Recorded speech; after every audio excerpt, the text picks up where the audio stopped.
Hello friends, welcome to शिक्षक prep. तो friends, आज इससे पहले वाली जो वीडियो हमने करी थी दिन में, उसमें हमने हिंदी के गद्यांश और पद्यांश को सॉल्व किया था। ठीक है, आप में से काफ़ी सारे स्टूडेंट्स ने वो देखा भी था, क्योंकि आप लोगों के कमेंट्स आ रहे थे कि हिंदी का जो गद्यांश और पद्यांश आता है टोटल 15 मार्क्स का, वो हमारे सही नहीं हो पाते हैं। तो इसीलिए मैंने आपको ट्रिक के साथ गद्यांश और पद्यांश में से आप आंसर कैसे निकाल सकते हैं वो चीज़ वहाँ पर समझाई है। और कंटिन्यूसली ये सीरीज़ अब लगे रहेगी, हम डेली एक एक गद्यांश एक एक पद्यांश करेंगे, इससे आपकी प्रैक्टिस भी हो जाएगी। तो आप जाकर के वो वीडियो ज़रूर देखिएगा, आपको काफ़ी हेल्प करेगी। और साथ ही साथ हमारी अभी ये वाली जो क्लास है जो डेली इवनिंग 6 बजे होती है, इसमें हम हिंदी के पेडागोजी के प्रीवियस ईयर क्वेश्चन पेपर कर रहे हैं। ठीक है, ये आज की हमारी 5वीं या 6ठी क्लास रहेगी। आप लोग देख लीजिएगा, मैंने प्लेलिस्ट बना दी है, सारी क्लासेस वहाँ पर आपको मिलते रहेंगी। और साथ ही साथ हमारी सीडीपी की क्लासेस भी चल रही हैं, सारी सब्जेक्ट्स की चल रही हैं 1 बाय 1। और सबसे ज़्यादा मैंने सीडीपी में देखा था 1 लाख प्लस स्टूडेंट्स उनको देख चुके हैं। जी हाँ, क्योंकि ना मैंने सीडीपी के जो आपको प्रीवियस ईयर क्वेश्चन पेपर के सेट करवाए हैं, एक तो वो पेपर 1 पेपर 2 दोनों के लिए हैं, साथ में हमारे वो टोटल 50 क्लासेस उसकी हो चुकी हैं। और उन क्लासेस में अगर आपने नोटिस करा होगा तो मैंने आपको हर एक क्वेश्चन का डिटेल्ड एक्सप्लेनेशन बताया है, इसीलिए आप लोगों ने उस क्लासेस बहुत ज़्यादा पसंद भी करी हैं। एंड आई होप फ्रेंड्स वो सभी क्लासेस आपको एग्जाम हॉल में बहुत हेल्प करेंगी। ठीक है, तो उसी क्रम को आगे बढ़ाते हुए ये हमारी हिंदी पेडागोजी की सीरीज़ है, इसमें हम previous year question paper solve कर लेते हैं, पेपर 1 पेपर 2 दोनों के। और आप जानते ही हैं एक सेट में आपके 15 क्वेश्चन रहते हैं पेडागोजी के, उन्हें हम देखेंगे। और साथ ही जो 15 मार्क्स का गद्यांश पद्यांश रहता है वो भी हमारा चल ही रहा है। ठीक है, तो चलिए स्टार्ट करते हैं आज की क्लास। तो पहला क्वेश्चन है फ्रेंड्स, जो कि बहुत ही ईजी है, आपने पढ़ा भी होगा। अगर नहीं पढ़ा है तो यहाँ से अभी मैं आपको डिटेल में ये चीज़ क्लियर भी कर दूंगी कि त्रिभाषा सूत्र यानी कि 3 लैंग्वेज फॉर्मूला क्या है।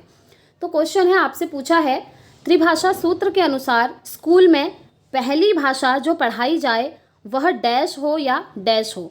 यानी कि आपसे सिंपली ये पूछा है त्रिभाषा सूत्र में जो पहली भाषा की बात की गई है वो पहली भाषा के रूप में स्कूल में कौन सी भाषा पढ़ाई जानी चाहिए, हिंदी या अंग्रेजी, अंग्रेजी या विदेशी, मातृभाषा या क्षेत्रीय भाषा, या फिर मातृभाषा या हिंदी भाषा। अब देखिए, सबसे पहले आपको एक चीज़ डिटेल में समझनी होगी। ये जो त्रिभाषा सूत्र है, 3 लैंग्वेज फॉर्मूला है, सबसे पहले याद रखिएगा, आप लोग नोट डाउन करते चलिए। ये कोठारी आयोग ने दिया था, जिसे इंग्लिश में बोलते हैं कोठारी कमीशन। ठीक है, 3 लैंग्वेज फॉर्मूला की बात करी थी कोठारी आयोग ने 1964 से 1966। ठीक है, 1964-66 में इन्होंने 3 लैंग्वेज फॉर्मूले की बात करी थी। उसके बाद 1968 की जो हमारी राष्ट्रीय शिक्षा नीति आई थी उसने भी इस बात को समर्थन दिया था।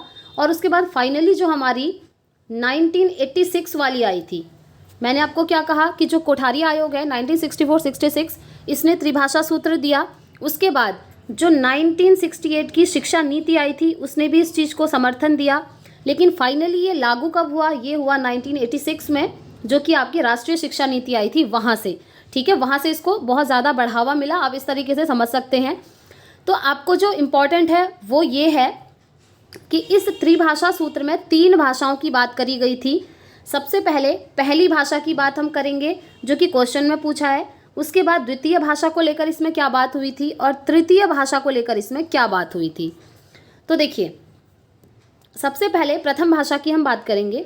तो जो हमारी प्रथम भाषा है ना, इसमें बोला गया था प्रथम भाषा के रूप में या तो आप बच्चों को मातृभाषा पढ़ाओ, मातृभाषा, या फिर उनकी क्षेत्रीय भाषा। ठीक है, यानी कि ऐसी भाषा जो बच्चे घर में बोलते हों, या तो उनके क्षेत्र में बोली जाती हो या फिर उनकी मदर टंग हो, यानी कि उनके घर के अंदर जो पहली भाषा बोली गई वो हो, उस भाषा में बच्चों को पढ़ाओ।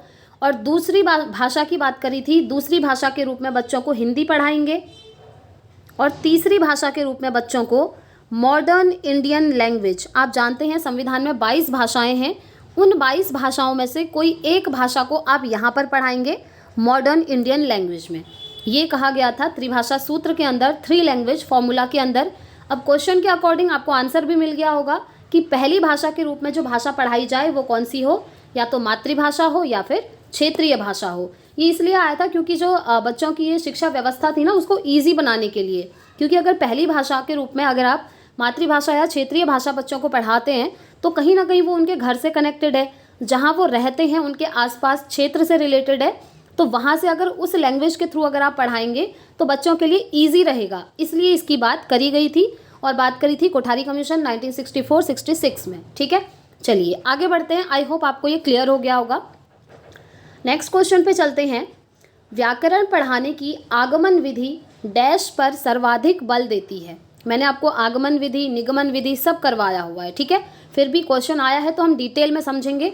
तो आगमन विधि क्या होती है फ्रेंड्स? आगमन विधि वो विधि होती है जिसमें सबसे पहले बच्चों को एग्जाम्पल दिए जाते हैं और एग्जाम्पल के बाद बच्चों को रूल समझाया जाता है। ठीक है, और इसी के जस्ट रिवर्स यानी कि अपोजिट एक विधि होती है जिसे हम निगमन विधि कहते हैं।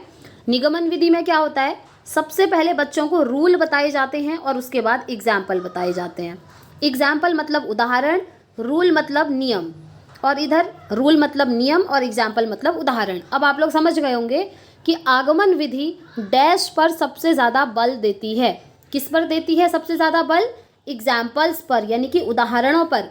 वो कहती है कि सबसे पहले अगर आपको बच्चे को कोई भी कॉन्सेप्ट पढ़ाना है तो उस कॉन्सेप्ट को पढ़ाने से पहले आप बच्चों को एग्जाम्पल दीजिए और उसके बाद बच्चों को रूल समझाइए, नियम समझाइए, कॉन्सेप्ट समझाइए। ठीक है, और इसका जस्ट अपोजिट निगमन विधि कहती है अगर आपको बच्चों को कोई भी कॉन्सेप्ट, कोई भी रूल पढ़ाना है तो सबसे पहले आप बच्चों को रूल पढ़ा दो, यानी कि पहले कॉन्सेप्ट समझा दो, उसके बाद आप उनको क्या करो? एग्जाम्पल दो। ठीक है, ये कहती है निगमन विधि।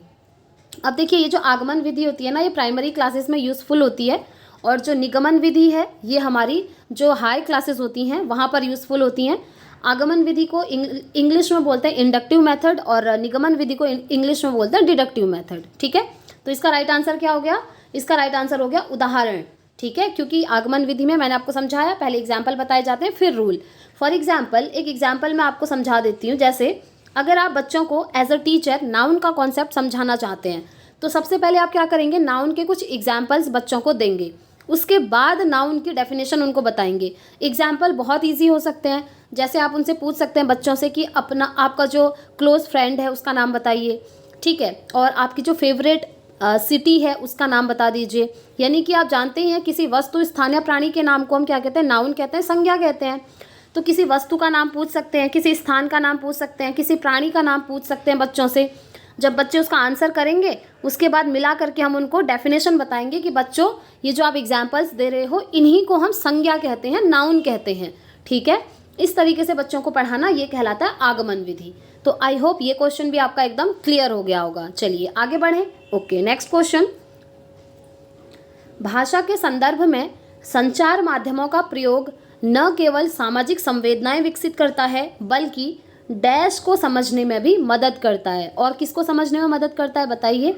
संचार माध्यमों का प्रयोग। ठीक है, विभिन्न माध्यमों के उपयोग को समझने में मदद करता है? जी नहीं। विभिन्न माध्यमों की आर्थिक स्थिति, संचार माध्यम का आर्थिक स्थिति से क्या कनेक्शन है भाई? और कह रहा है विभिन्न माध्यमों की जानकारी? जी नहीं। देखिए, बात हो रही है भाषा के संदर्भ में, तो आंसर क्या होगा? आंसर ये होगा कि विभिन्न माध्यमों की प्रयुक्त भाषा, क्योंकि क्वेश्चन भाषा के कॉन्टेक्स्ट में पूछा गया है कि भाषा के संदर्भ में संचार माध्यमों का प्रयोग न केवल सामाजिक संवेदनाएं विकसित करता है बल्कि विभिन्न माध्यमों की प्रयुक्त भाषा को समझने में भी हेल्प करता है। ठीक है, तो fourth option will be the right answer. आगे बढ़ते हैं फ्रेंड्स, और एंड में आप अपना स्कोर ज़रूर बताइएगा कि आज की क्लास में आपने कितने क्वेश्चन एकदम राइट करे थे। नेक्स्ट क्वेश्चन है, कहानियों की विभिन्न शैलियों पर की गई चर्चा बच्चों को डैश में मदद करती है? किस चीज़ में मदद करती है? कहानी के तत्वों को याद करने में? जी नहीं। याद करना, देखिए टैग वर्ड्स अगर अभी तक आप लोगों ने नहीं देखे हैं तो प्लीज़ मैं आपको रिकमेंड करना चाहूँगी और रिक्वेस्ट करना चाहूँगी, एक बार आप टैग वर्ड्स ज़रूर देख लीजिएगा। मैं ये नहीं बोल रही फ्रेंड्स कि आप मेरे ही चैनल से देखो, आप कहीं से भी देखिए, बट देखिए ज़रूर, क्योंकि ये जो स्ट्रेटेजी है ना मैंने खुद भी फॉलो करी है और उसी के अकॉर्डिंग मैं आप लोगों की भी प्रिपरेशन कराती हूँ। जैसे आज हमने हिंदी गद्यांश और पद्यांश लगाया था, तो किस तरीके से मैं ट्रिक यूज़ करती थी वो मैंने आप लोगों के साथ शेयर करी। उसी तरीके से अगर मैं टैग वर्ड्स की बात करूँ तो ये ना आपका आधा काम एकदम ईजी कर देते हैं पेडागोजी वाले पोर्शन में। ठीक है, और देखिए आप अगर यूट्यूब पे सर्च करेंगे तो आपको किसी की भी वीडियो ऐसी नहीं मिलेगी जिन्होंने आपको हर सब्जेक्ट के अलग अलग टैग वर्ड्स कराए हों। वो सिर्फ मैंने कराए हैं, क्योंकि आप रिसर्च करके देख सकते हैं। और वो जो टैग वर्ड्स है ना उनकी प्लेलिस्ट बनी है और लिंक डिस्क्रिप्शन बॉक्स में अवेलेबल है। मैंने आपको हिंदी के अलग करवाए हैं, इंग्लिश के अलग मिल जाएंगे, आपको सीडीपी का अलग मिल जाएगा, मैथ्स का अलग मिल जाएगा, साइंस का अलग मिल जाएगा, एसएसटी का अलग मिल जाएगा, संस्कृत का अलग मिल जाएगा, ईवीएस अलग मिल जाएगा। यानी कि पेपर 1 पेपर 2 में जितने भी सब्जेक्ट आते हैं सभी के टैग वर्ड्स मैंने आपको करवाए हुए हैं। तो बिलीव मी, एक बार आप उन वीडियोज़ को देखिएगा, आपका आधा काम पेडागोजी का ना ऐसे ही ईजी हो जाएगा।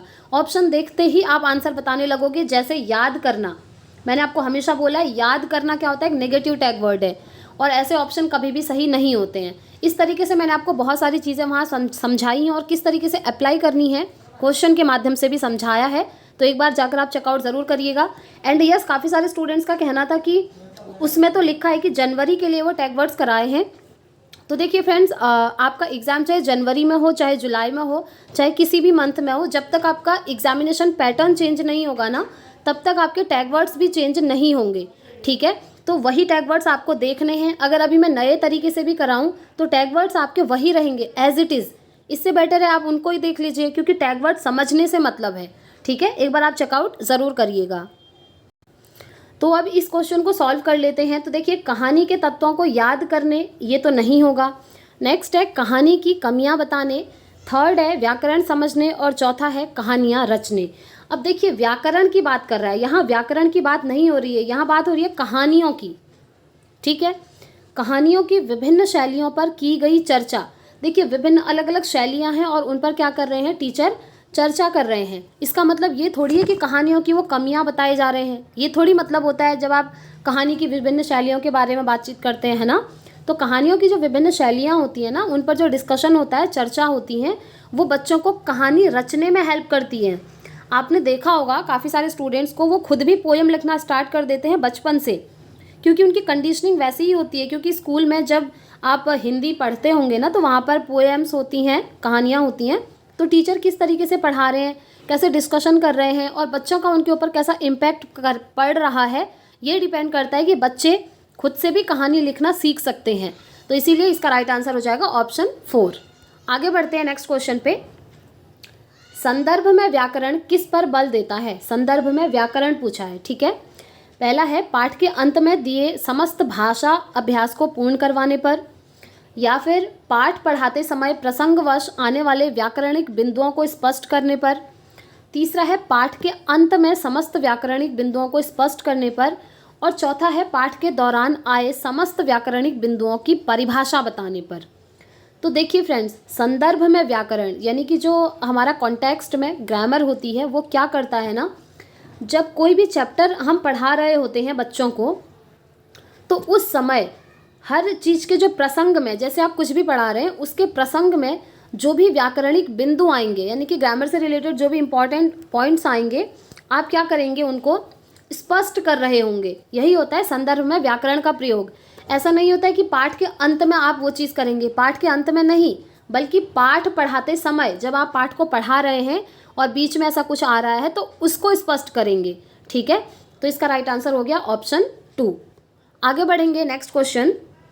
प्रत्येक भाषा शिक्षक को इस बात की जानकारी जरूर होनी चाहिए कि उसकी कक्षा के बच्चों की डैश पृष्ठभूमि क्या है, क्योंकि देखिए यहाँ पर भाषा की बात हो रही है।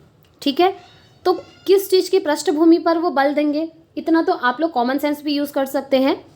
अब यहाँ पर देखिए 3 ऑप्शन जहाँ पर भाषा की बात ही नहीं हो रही है, जैसे सांस्कृतिक और आर्थिक। आप बच्चों को भाषा पढ़ा रहे हैं, यहाँ पर उनकी संस्कृति या उनकी जो आर्थिक स्थिति है उससे कोई मतलब नहीं है। यहाँ देखिए सामाजिक और व्यावसायिक, क्या व्यवसाय है उनका और समाज में वो कैसे रहते हैं, इस चीज़ से मतलब नहीं है, क्योंकि बात हो रही है भाषा की। ठीक है, और यहाँ भी देखिए आर्थिक और सामाजिक, तो ये ऑप्शन वैसे ही एलिमिनेट हो गए, ये कॉमन सेंस वाला क्वेश्चन था। इसका राइट आंसर क्या होगा, प्रत्येक भाषा शिक्षक को इस बात की जानकारी जरूर होनी चाहिए कि उसकी शिक्षा के बच्चों की, उसकी कक्षा के बच्चों की भाषिक और सांस्कृतिक पृष्ठभूमि क्या है। ठीक है, क्योंकि भाषा की बात हो रही है, भाषिक तो यहाँ पर आएगा ही आएगा। तो भाषा शिक्षक को पता होना चाहिए कि जो बच्चे हैं उनकी जो पृष्ठभूमि रही है, यानी कि स्कूल आने से पहले घर पे जो वो लैंग्वेज यूज़ करते थे वो कौन सी लैंग्वेज यूज़ करते थे, यानी कि कौन सी भाषा में बातचीत करते थे और उससे रिलेटेड उनकी संस्कृति क्या है। ठीक है, तो इसका राइट आंसर क्या हो जाएगा, ऑप्शन 1।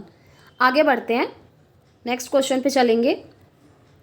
7वीं कक्षा में पढ़ाने वाले ऋषभ ने बच्चों को जल संरक्षण पर आधारित सरकार द्वारा जारी पोस्टर दिखाया और चर्चा की। ऋषभ द्वारा प्रयुक्त सामग्री है, वो सामग्री कैसी है, आपसे ये पूछा है।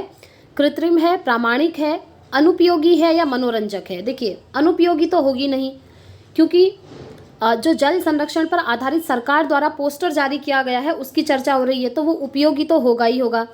अब वो कृत्रिम भी नहीं है, ठीक है, मनोरंजक हो सकता है, लेकिन आपको मोस्ट अप्रोप्रिएट आंसर बताना है जो है प्रामाणिक। वो एकदम प्रामाणिक है, वो फुल प्रूफ है, वो बिल्कुल सही है, क्योंकि वो सरकार द्वारा जारी किया गया पोस्टर है, ठीक है, उसने वो अपने मन से नहीं बनाया है, इसीलिए हम उसको क्या कहेंगे, प्रामाणिक है।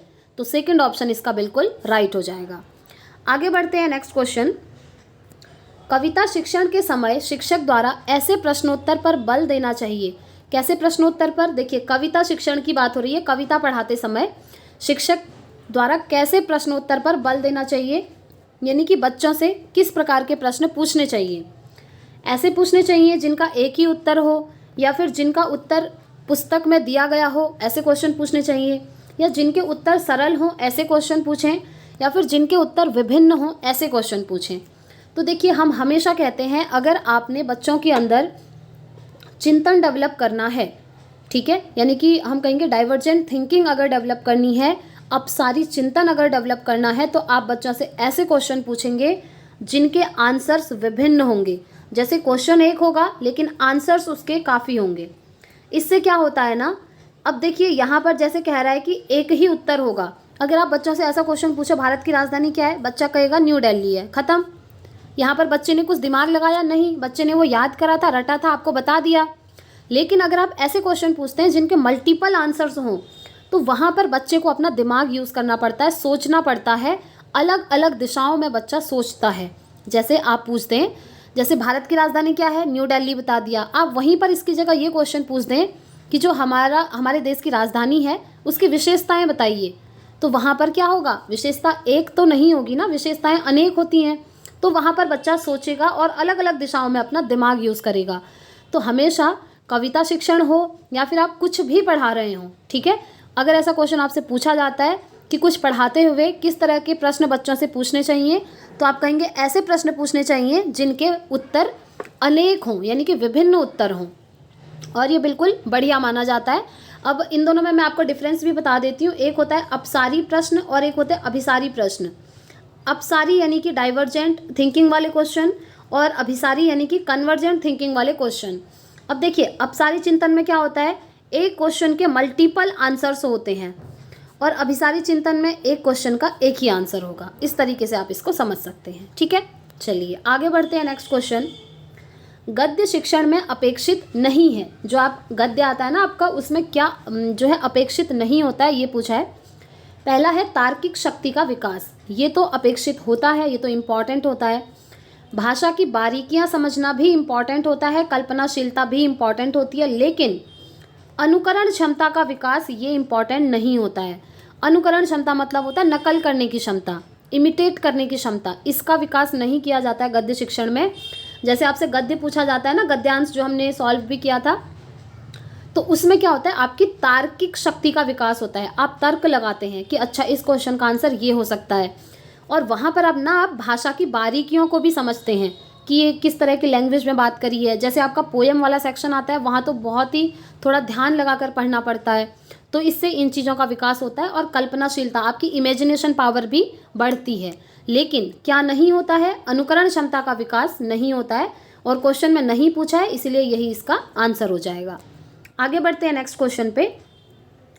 हिंदी भाषा की पाठ्यपुस्तकों में हिंदीतर भाषाओं की रचनाओं को भी स्थान मिलना चाहिए, ताकि उससे क्या होगा, ये आपसे पूछा है। पहला है बच्चे हिंदीतर भाषाओं में अपनी पकड़ बना सकें इसलिए, या फिर बच्चे हिंदीतर भाषाओं के व्याकरण से परिचित हो सकें, या फिर बच्चों को हिंदीतर रचनाओं की जानकारी मिल जाए, या फिर बच्चे हिंदीतर रचनाओं की भाषिक विशेषताओं से परिचित हो सकें। जी हाँ, भाषा की जो विशेषताएं होती हैं वो बहुत ज़्यादा इम्पॉर्टेंट होती हैं, बजाय व्याकरण के और उस भाषा पर अपनी पकड़ बनाने के। ध्यान रखिएगा, इसका राइट आंसर होगा ऑप्शन 4, क्योंकि हिंदी भाषा की जो पाठ्यपुस्तकों में हिंदीतर भाषाओं की रचनाएं होती हैं, उनसे क्या हो सकता है कि उन रचनाओं की जो भाषिक विशेषताएं हैं उनसे बच्चे परिचित होंगे, उनके बारे में जान पाएंगे। तो ये इसका बिल्कुल राइट आंसर हो जाएगा। आगे बढ़ते हैं, नेक्स्ट क्वेश्चन। उच्च प्राथमिक स्तर पर हिंदी भाषा शिक्षण का एक महत्वपूर्ण उद्देश्य क्या है? उच्च प्राथमिक स्तर की बात हो रही है, ठीक है। पहला है हिंदी भाषा के प्रसिद्ध रचनाकारों को जानना। जी नहीं, सिर्फ रचनाकारों को रट लिया आपने, उस चीज़ से मतलब नहीं है, या फिर रचनाएं आप याद कर ले रहे हैं, इस चीज़ से मतलब नहीं है। वो तो कोई भी कर सकता है, वो तो रटने वाली चीज़ हो गई। अब यहाँ पर देखिए, हिंदी भाषा के व्याकरण को कंठस्थ करना कितना नेगेटिव है। व्याकरण को कंठस्थ थोड़ी किया जाता है, व्याकरण रट के थोड़ी समझ में आती है ना, ये तो आपको भी पता है। और कंठस्थ करना, याद करना, रटना, ये सब आपके नेगेटिव चीज़ें होती हैं।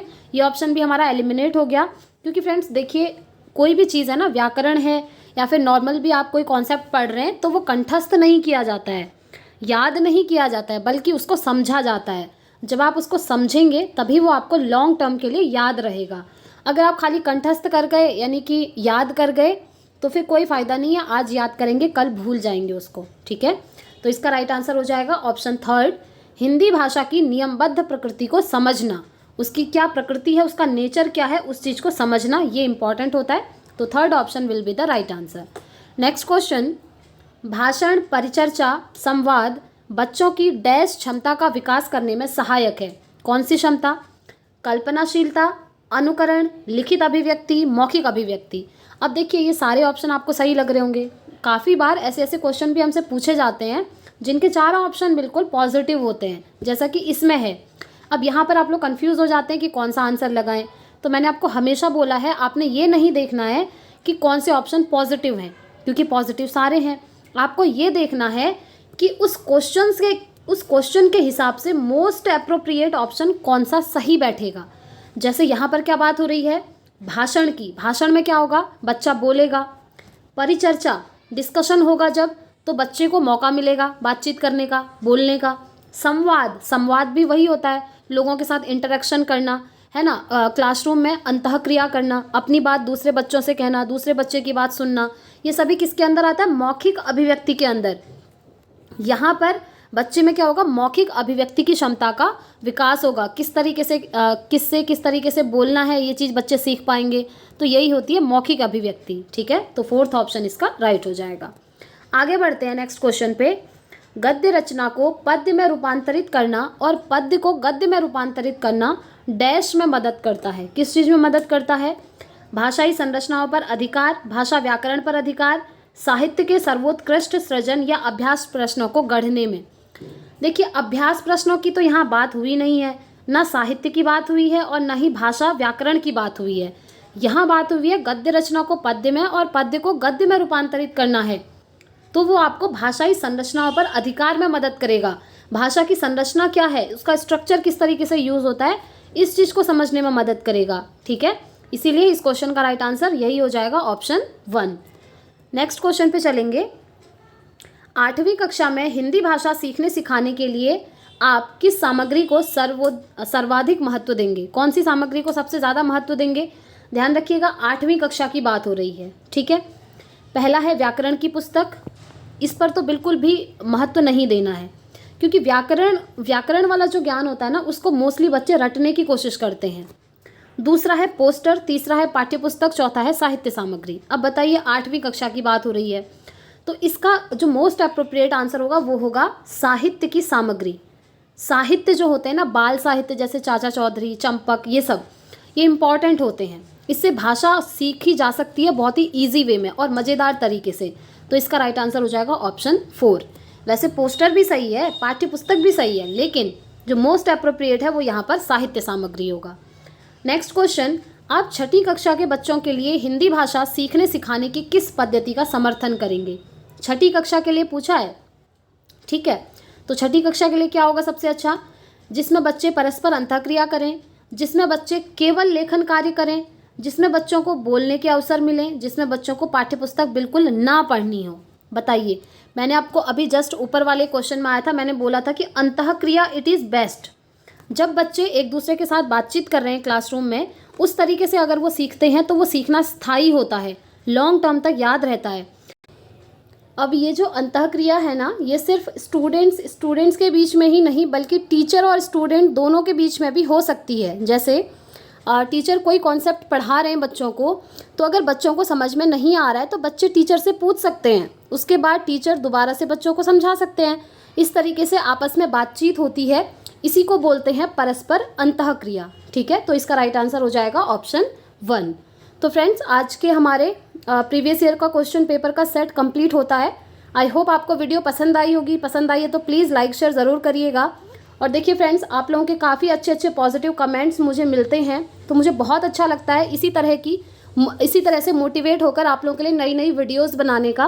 क्योंकि देखिए, आपका एग्ज़ाम बहुत नज़दीक है और सबसे ज़्यादा है important previous year question papers को सॉल्व करना, और साथ में जितनी प्रैक्टिस हो सके उतनी प्रैक्टिस आपको करनी है, जो कि आपको इस चैनल के माध्यम से करवाई जा रही है।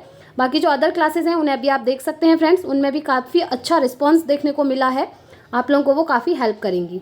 तो आज की क्लास में इतना ही रखते हैं, मिलेंगे कल next previous year question paper set के साथ। Thanks for watching.